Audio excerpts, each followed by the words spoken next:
Hi, my name is Gopal, and it took me 36 years to find out that that was my name. After I'd been in Kenchi for a couple of months, a woman named Cynthia and I went to see Dada and said, you know, we'd really like to have some Indian names.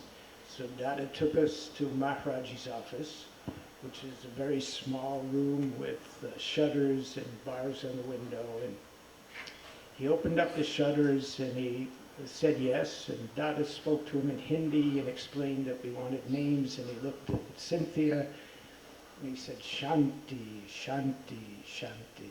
So that was her name. And then Dada spoke to him for a few minutes about me, and he looked at me and he went, Paul. So last December, I had gone back to India for the second time after many, many years, and had darshan with Siddhima. And she said to me, so what's your Hindi name? And I explained, I told her the story I just told you. And she said, nay, nay, nay, nay, nay. Maharaj-ji said, Gopal. So that's my name. And I wanted to tell you also how I came to meet Maharaj-ji. I had been at a Sufi camp in 1972, I believe it was. And Pir Vilayat, some of you may know of Pir Vilayat, he was giving darshan to each participant in the camp. He was sitting on a redwood stump with the shafts of light coming through the trees. It was all very mystical. And among many other things that he said to me was, you should go to India and seek initiation in a Hindu sect. So I thought, that's interesting. And I was driving back across the country, stopped at the Lama Foundation, and Ramdas happened to be there that weekend. So I said, well, he'll know. So I went to see him, and I was seated before him, and I told him the story, and I said, so what do you think? And Ramdas said, well, I don't know that Pir Vilayat has the sight or the insight to tell you what's proper for you, but I can tell you.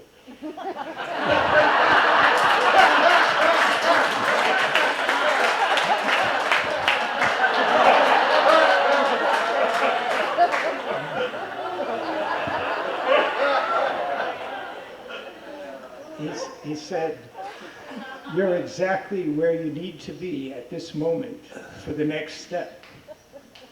Well, he could see that that was not a totally satisfying answer to me. A long pause for 45 seconds, and then he said, however, if you should find yourself in Nainital this summer, go to the Evelyn Hotel and ask for S.L. Shah and tell him I sent you.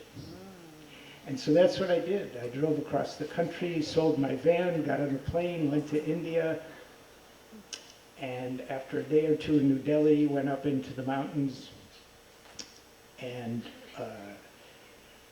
a group of people, there were probably 6 Westerners who were there, bundled me along with them into a taxi cab, and we rode down through the mountainside and got to Kenchi. We stopped first and bought some fruit for prasad. And I can tell you, I was over the moon with excitement. And we walked across the bridge, across the river, and into the temple, and we sat before the tucket, and then the door slammed open, and Maharaj-ji came out, and the blanket was flying, and he sat up on the tucket, and he started tossing fruit to everybody. Then he looked at me, and he said, I think Krishnadas was actually translating behind me.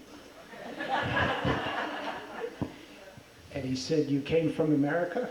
And I said, yes. And he said, do you like it here in India? I said, oh yes, very much. And then he said to me, is that your girlfriend over there? And I looked over, and this woman bore a striking resemblance to a girlfriend who had followed a different path back in the States. And in that moment of confusion, I looked back not knowing what to answer. And looking at Maharaj-ji in that moment was like looking at the sun. And the atmosphere was just filled with so much bliss and love and contentment that I felt that, and the next thing I heard was, "You've got to go to breakfast." And I said, "No, I'm not really hungry. I think I'd rather stay here." And Krishna Das said, "No, you don't understand. You have to go to breakfast." And so off I went. And that list just lasted and increased for the duration of the time I was there, which was 4 months, but seemed like an eternity. So that's how I met Maharaj-ji.